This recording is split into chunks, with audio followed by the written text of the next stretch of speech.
President Akufo Addo has been meeting with the Nigerian delegation on the latest impasse between local traders and their foreign counterparts over the GIPC law that bars foreigners from engaging in retail trade. Joy News is learning the Nigerian delegation is asking Ghana to take a second look at the GIPC law. Presidential correspondent Elton Bobri joins me in the studio with more. What more, Elton, can you tell us about the meeting between the president and the Nigerian delegation? So, Aisha, first, the law in question is the GIPC law 865, and that says that retail trade is reserved for Ghanaians. Foreigners cannot engage in that. Foreigners who want to engage in this space will have to pay some money, invest some money before you can be allowed to engage in this particular trade.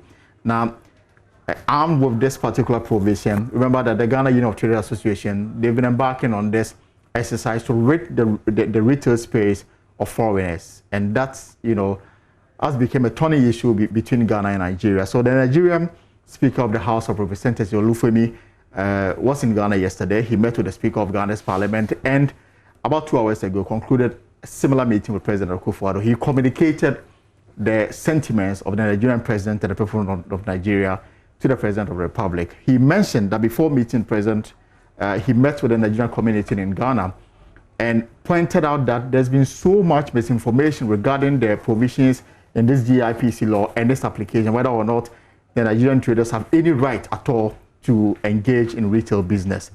Now, there's a GIPC law, and there's also an ECOWAS provision on the free movement of people and trade. So there appears to be conflict between the application of these laws. So how do we harmonize the two of them? For the Nigerians, they are of the view that there should be the setting up of a Ghana-Nigeria Business Council to advise on this matter.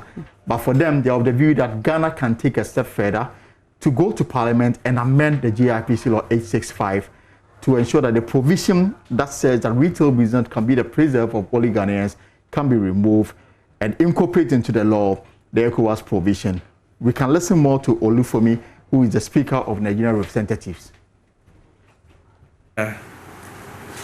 You cannot talk about Africa without talking about Nigeria, neither can you talk about Africa without talking about Ghana.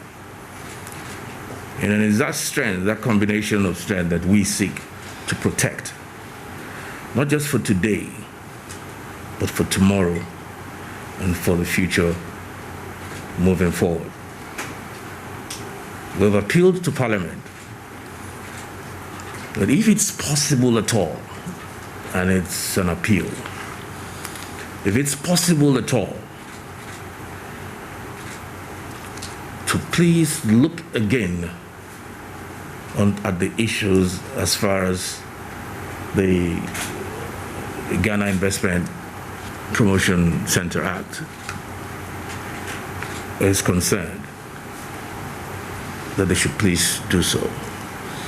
If it is not possible, then let us look at ways where the pain can be a little bit reduced, or the difficulties in meeting those expectations as espoused in the law can be reduced. And we've proffered suggestions which we are working on. One of which he did mention was the establishment of a Ghana-Nigeria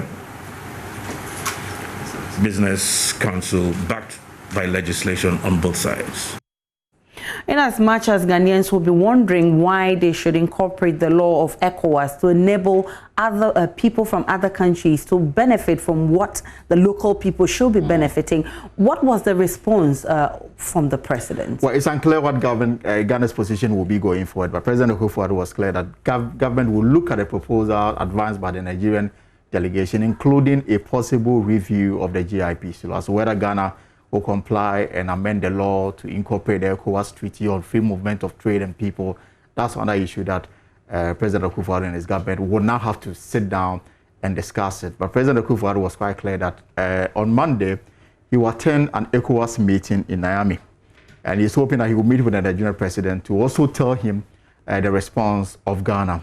But before that is done, he wants an interministerial committee set up between Ghana and Nigeria to work out a framework that will guide future, discussion on these matters. I think the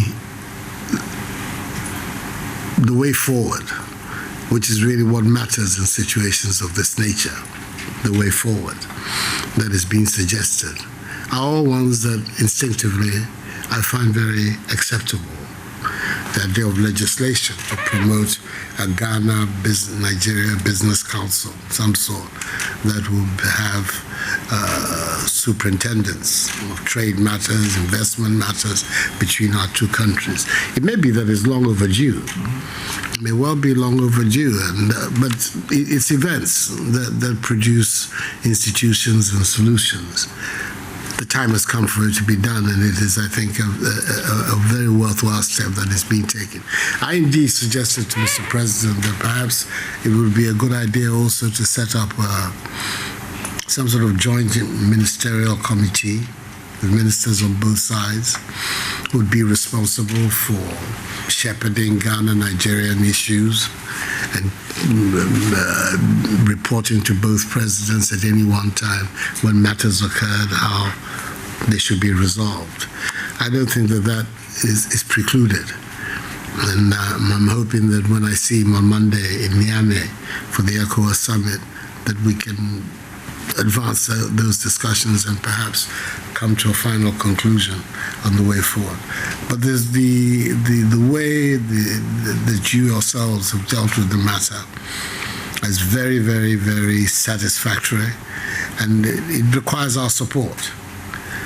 It's the review that you are asking for. Why not? I mean, if that is worth doing from our mutual perspectives, it would make a lot of sense. So you can take it for granted that the request that you've made will be treated seriously. So a good move, I mean, to settle the impasse between the two countries. But what next after the meeting? So after the meeting, they went into a closed-door session. Now, what I picked from my sources, from the Nigerian perspective, they want these matters addressed. Now, the Ghana's position is that even if you want to look at the GIPC law 865, which says that retail is for Ghanaians, there's also a provision which says that if you're a foreigner and you want to undertake similar business in Ghana, you must invest more than $300,000. So there's a law that also protects foreigners who want to play in the retail business. And they are asking that even as you make proposal for us to review it, you must also look at the other side and don't make it look like Nigerians are being targeted unfairly by the Ghanaian traders. This is a conversation we'll be monitoring. I mean, from this meeting, we'll be monitoring and checking what comes up after the meeting with the president. Elton Broby is our presidential affairs correspondent.